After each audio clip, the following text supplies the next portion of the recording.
during that time of Roman dominance. Africans hold high military and administrative posts in the empire.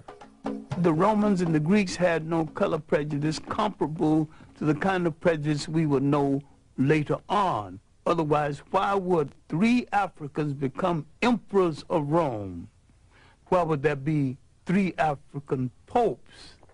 Finally, Constantine decided to make Christianity the religion of the whole of the Roman Empire. Now we're coming to the critical period when the Roman domination of the church so corrupted the church, the Africans began some disenchantment with the Roman interpretation of Christianity. Constantine calls a council of bishops and priests at a place called Nice, the Nicene Conference. It is at this conference that the European created a European concept of Christianity. It was at this conference that they began to take the African saints out of the literature of Christianity. Now the corruption had started. The physical concept of Jesus Christ did not exist. Now, how did it come into existence?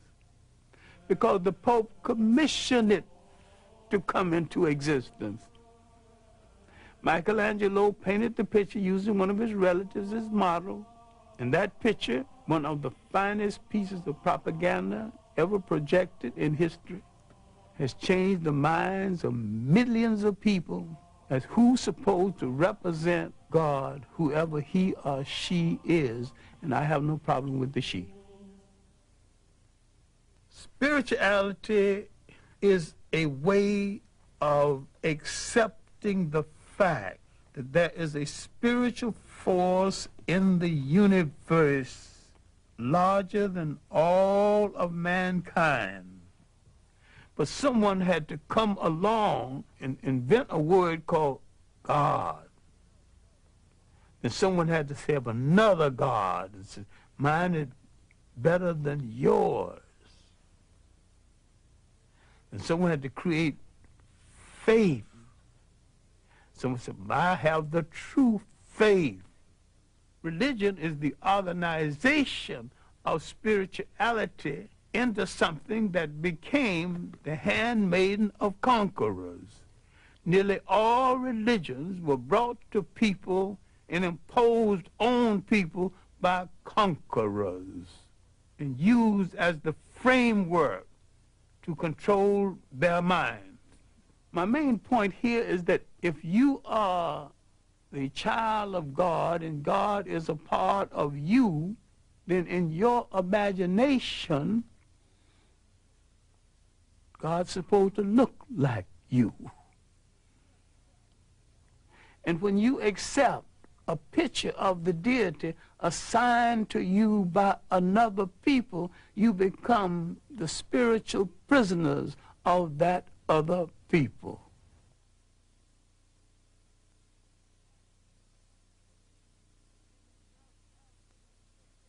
Many Africans became Roman citizens, just like many black Americans today. Who says, I have nothing to do with Africa. I'm an American. I'm a citizen. I'm an American. There were Africans way back there with that same kind of split personality silliness, not knowing where their ethnic identity belonged.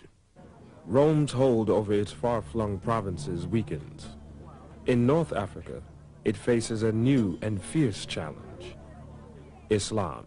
The Arabs, noticing the weakness of the Romans in North Africa, began to court the favor of the Africans. Arabs convinced the local black populations to join in the struggle against a common oppressor. They also convinced many of them to abandon their traditional beliefs and pledge their allegiance to Allah. The Africans assumed that by supporting the Arabs would get the Romans literally off their back. They were right. The Arabs did get the Romans off their back, but the Arabs replaced the Romans on their back. And like most conquerors, they declared war on African culture and African ways of life. The Arab has always been a propagator and a defender of slavery. They've always rationalized slavery based on Islam. I do not think any religion sanctions slavery. And anytime you use a religion to sanction slavery, you're misusing that religion and misusing the word of God. Well, the Christians did it, and the Arabs have done it, and the Hebrews have done it. It's not right in any case. Islamic armies, their ranks dominated by African converts, defeat the Romans and push on to the continent of Europe. In the process, they capture Spain. There, the Africans and Arabs create a rich, cultured, and powerful empire. So powerful, it endures for 500 years.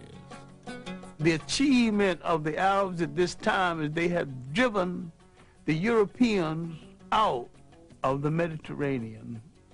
The European now must go back into Europe. They have no empires, no great connections outside of Europe. And because of this, they ultimately would go into a period called the Dark Ages. People are confused because when the European mentioned the Dark Ages for him were not the Dark Ages for other people. Concurrent with his Dark Ages, the African had his third golden age. As Europe suffers, three great kingdoms are emerging in West Africa: Mele, or Mali, Ghana, and Songhai. These were lands of enormous wealth, generated by their control of the trade routes across the Sahara and the abundance of their gold mines. The kingdoms were known for their benevolent governments and their great respect for learning. For a while in history, there was only two great universities: the University of Sankore at Timbuktu and the University of Salamanca in Spain. And the African was solely in charge of the one at Sankore and part in charge of the one at Salamanca.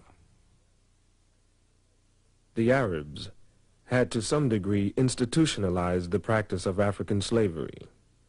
The Europeans internationalized it. In Europe, the wealth amassed from the slave trade makes the Industrial Revolution possible, while laying the foundations of modern capitalism. In the Americas, the traffic in human souls creates a vast African diaspora, millions upon millions of people ripped from their homelands, transported in chains to a distant, hostile world. The European came into Africa as a guest and was treated as a guest. The Africans are unsuspected, political, naive, as some of them still are, because he had nothing against the Europeans and he had never enslaved any Europeans. He just assumed automatically no European would enslave him. He had never dealt with anyone who would enslave the host and the wife who cooked the meal and lie about it. Around 1442, the first slaves would be taken out of West Africa. Spain and Portugal goes to the Pope, the leading arbitrator of that day, the one person in Europe with the greatest authority. The Pope would say to Spain and Portugal, you take the East and you take the West, and you two good Catholic nations start fighting among yourselves. And then the profound statement before departure, you are both authorized to reduce to servitude all infidel people. The slave trade now had been sanctioned, and Europeans had been told they need not feel guilty of it because you're doing this to an infidel who is outside of God's grace. England went into the slave trade with a vengeance, led by Captain Hawkins and the good ship Jesus. The ship was called the good ship Jesus. The coat of arms on the ship was two Africans bound back to back with their arms tied. So they saw no contradiction in being in the slave trade and being Christians at the same time. We cannot deal with this enough because we're still suffering from this inside of the mind of a lot of people in this world, into the millions.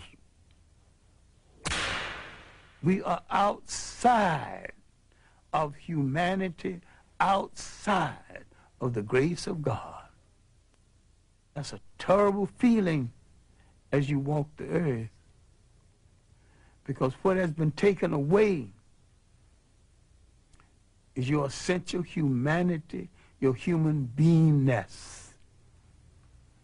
When they take away your human beingness, they take away your nationness.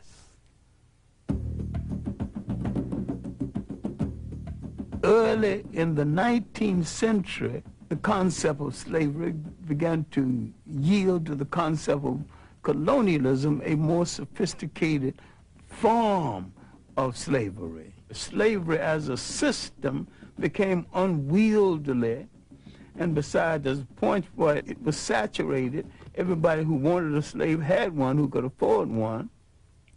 The European nations of size that did not have any portion of Africa began to grumble. At the Berlin Conference, 1884 and 1885, the European powers of substance who did not have any part of Africa now were given some parts. Africans did not fall at the feet of the European invaders. They fought fiercely, bravely, and continually. Anti-colonial wars started up down the coast of West Africa, in parts of inner Africa, and in the Congo. There was armed resistance. The Zulu wars lasted from the 1650s, when the Boers arrived, to the last Zulu war was 1906. In Ghana, the Ashanti wars lasted from early in the 18th century to the last Ashanti war, led by a woman, Ye Asantewa, in 1900. For a while, it looked as though the Europeans would not be able to hold on to the continent. More manpower and more ruthless treatment brought it mainly under their control. By 1884, 1885, and afterward, there wasn't no dispute about who was in charge of Africa, just who was in charge of what part of it. We have been hung up with a myth, the myth of the conqueror and the invader as the bringer of civilization. No people ever brought civilization to another people at no time and at no place in history. It's one of the most protracted lies we ever listened to. Civilization is the art of being civil. The word civil means being peaceful. And there's nothing peaceful about aggression. Only the slave can abolish slavery. If someone is on your back, you have to bend a little to balance them on your back. Now, the best move if you want to get them off of your back is to stand straight up.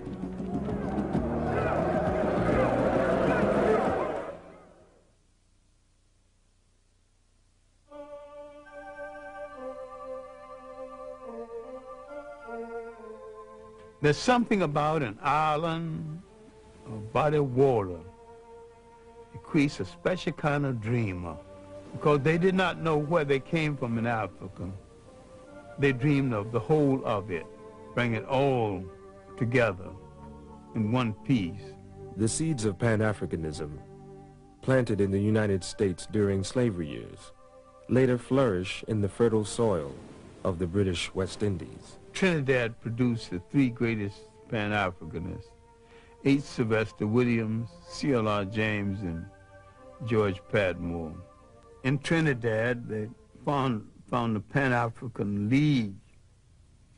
H. Sylvester Williams would eventually call it Pan-African. He would call a conference in London in 1900. A few scattered Africans, a few people from the Caribbean, W. Du Bois from the United States. They did not ask for the independence of African states then. They asked for preparation. Give us the kind of education that will prepare us for eventual independence. They were reasonable, but they weren't listened to. And yet the conference made some kind of impression. After the first Congress, Du Bois would be the leading light from the second through fourth. But the most meaningful, the one that Du Bois called in Paris, as a result of this Congress, Du Bois came to center stage as the leader and theoretician of Pan-Africanism. Pan-Africanism wasn't exactly new, because black Americans were practicing it long before someone gave it a name. The African settlement movement, the movement that settled Liberia, was in form of Pan-African movement. The so-called Negro Convention movement was most a discussion of how you bring the African world together. That whole 19th century was Pan-African thought. Prince Hall, his development of the Black Masonic order that he called the African Lodge. The search for a place in Africa for settlement by Martin Delany and Robert Campbell. 1829, David Walker's appeal to the colored people of the world was basically a Pan-African appeal. All of this, before we come down to the end of the 19th century. The ultimate Pan-Africanist, of course, was the Jamaican Marcus Garvey. Citizens of Africa, I greet you in the name of the Universal Negro Improvement Association and African Communities League of the World. You may ask, what organization is that? It is for me to inform you that the Universal Negro Improvement Association is an organization that seeks to unite into one solid body the 400 million Negroes of the world. It was soon after the end of World War I, the Secretary of War had told the black American soldiers that their lot would not be appreciably changed by virtue of the fact that they fought in the war. There had been an investigation. It was discovered that many of the nurses wouldn't treat black soldiers in the hospital, wouldn't even touch them. Some of them died as a result. So you have these grievances pent up in the veteran coming home. All of this came to a head in 1919 when there were riots all over the United States. That's called the Red Summer. Marcus Garvey could point out, look, they don't want you here. Let's go back home. Let's go to Africa. Go back to Africa. Let's not only go back to Africa, let's go back in our own ships. Now, a whole lot of people who otherwise would not listen, now willing to listen. We hear the cry of France for the Frenchmen, of Germany for the Germans, of Ireland for the Irish, of Japan for the Japanese. We of the Universal Negro Improvement Association are raising the cry of Africa for the Africans, those at home and those abroad. He began to dream the great dream and rescue the mind of millions of black Americans from depression and self-doubt. By 1923, he was in some difficulty with the boats and some of the people he had hired to run the boats. Terrible mismanagement and betrayal. He collected millions of dollars from black Americans to buy these boats, and these boats were old and not as seaworthy as he thought they were. Garvey moved over large territory, maybe too fast, and yet he built the largest movement in black America before or since. There needs to be a reassessment of Marcus Garvey and his long-reaching effects. He called attention to what slavery and colonialism had taken away. They took away a concept essential to all the people in the world. They took away the concept of state management and state maintenance. Once you are taken from the geography of your origin and forced to live in a state designed by others, you're still the slave to the man who's astute enough to control a container called the state.